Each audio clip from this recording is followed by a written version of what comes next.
Good morning, guys. Let me answer a question that came in. This is a great question. I hear it a lot. I'm going to read it from Facebook and then we'll talk about it. I'm looking to go down the rabbit hole for taking only Medicare along with being primarily cash-based. This is a PT, OT, or an SLP.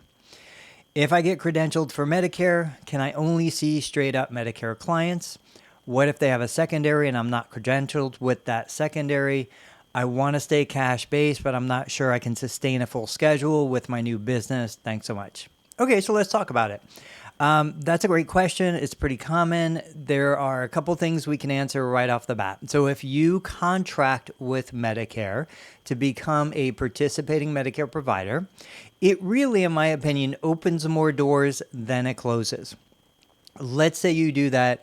If you go to the Medicare physician fee schedule for your MAC, you can look up the most common codes that you typically bill for a typical treatment. And you'll see roughly, it varies by state and it varies by CPT codes, but roughly speaking, probably about $150 for the evaluation date of service, and then probably about $92 to $105 reimbursement for follow-up care. Very generic, very broad. But that being said, if you find that your cash-based clients start to increase, you find that you're able to sustain the business without accepting any Medicare clients, that's what you do. You're never required to accept a Medicare referral. So absolutely, this is something that could kind of run in the background. You can access it when you need it. You can not use it if you don't need it. So you have total freedom when it comes to that. Now, there are some compliance issues that you need to be aware of. Obviously, now you're going to be submitting claims to Medicare.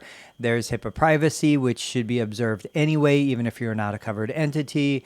But with that, there are resources out there. There's experts in the community that absolutely can help you navigate the compliance landscape. The other question you had was related to the secondary payers. So just to be clear, when Medicare is the primary insurance, and we're talking Medicare Part B in this case, most of the Medicare beneficiaries will have a secondary insurance, and most of those secondary insurance plans will be what's known as a supplemental plan, also called a Medigap policy. So a supplemental plan is a type of secondary insurance. All supplementals are secondaries, but not all secondaries are supplementals. But the vast majority of Medicare Part B beneficiaries will have a true supplemental policy. If it's a supplemental policy in the secondary position, you do not need to contract with that particular plan. They will pay you based on the policy guidelines, regardless of whether you're contracted or not. In most cases, when Medicare Part B is the primary and there's a supplemental in the secondary, there is an auto crossover that's already established. So once Medicare processes your primary claim, Medicare will send the claim to the supplemental. You don't have to do anything. So generally, you don't have to contract with the supplemental. You don't have to manually submit claims to the supplemental. Medicare will take care of that for you. But there are going to be cases where the secondary insurance is not a supplemental. The easiest way to describe this would be, let's pretend your patient is a Medicare Part B beneficiary. Let's pretend your patient's spouse is still working for a large employer and that employer has insurance coverage. So that insurance coverage is not a secondary policy. I'm sorry, it's not a supplemental, but it is the secondary for your patient. And so in that case, you may be required to have to contract with that particular plan if you want to be paid as an in-network provider, even though it's a secondary insurance. But those situations are really pretty far and few between. The biggest take-home message I would tell you is if you're not contracted with Medicare, you're not able to provide an evaluation, PT, OT, SLP evaluation.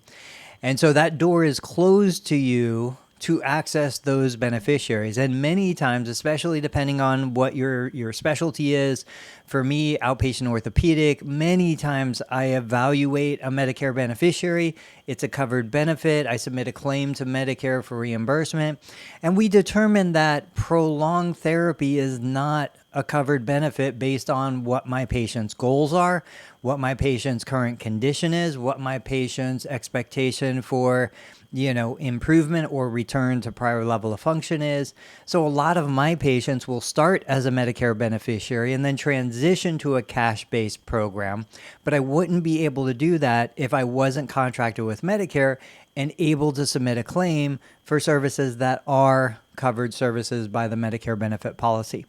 I hope that answers your questions. If you have more questions, absolutely post them. I'll catch you guys on the next video.